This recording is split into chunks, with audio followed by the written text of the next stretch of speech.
გამარჯობა, მე ვარ ბექა. მე უკვე მე-13 წელია ვსწავლობ მაღლივში.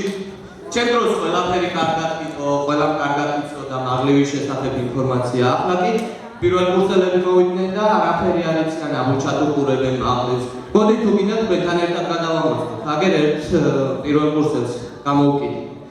ახალგაზრდა, ერთი წუთი თუ შეიძლება რა. მე? დიახ. ბატონო. მაინტერესებს თუ გაქვთ ინფორმაცია მაღლივის შესახებ. რა თქმა უნდა, კი. დავიწყოთ მაშინ. მდებარეობა თბილისი. კორპუსი მიადე მე-11. სიმაღლე ზღვის დონიდან. ციდან 3 მეტრზე. კლიმატი უბედური. მოსახლეობა. სტუდენტები, სტუდენტების გავსებული ცხოველები. ასეულები, ანუ კონტროლერები.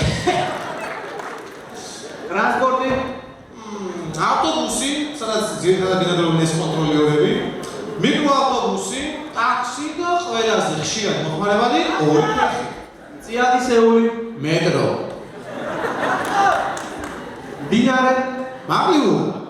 ღირსშესანიშნაობები მუზეუმი, ფილიპე კოგიჩაიშვილის სახელობის აუდიტორია, ქარიანი ხიდი, მოუწვლელი მეტრო, დაჟანგული ობსერვატორიები, დაჭრილი მდინარე და რამე კარგი ჩვენგან. ახასიათება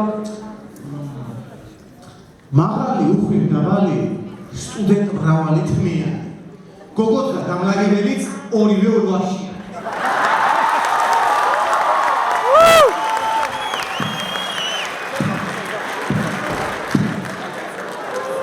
გოგოს საუკეთესო პარამეტრები ნუ ახლა მაგას სოდაშვილს მეწყობ თავიდან კითხვა და გავაკვირო თურმე პირველ, მეორე, მესამე, მეოთხე და მეხუთე კორპუსებში საუკეთესო პარამეტრები აღმოჩნდა 89, 60, 89.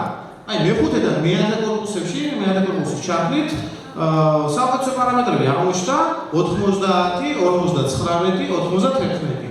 აი მაღლივში იყო საუკეთესო მართლაც საინტერესო შემთხვევა 90, 60, 90, 17, 8, 12, 472.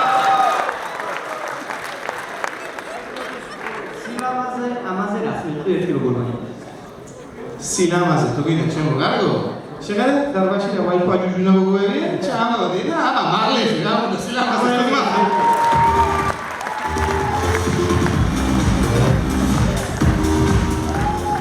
ესა იგი ამასინა ვიყავ Facebook-ზე ოთონიერებდი სურათებს და მინდა გაჩვენოთ რამოდენიმე სურათი.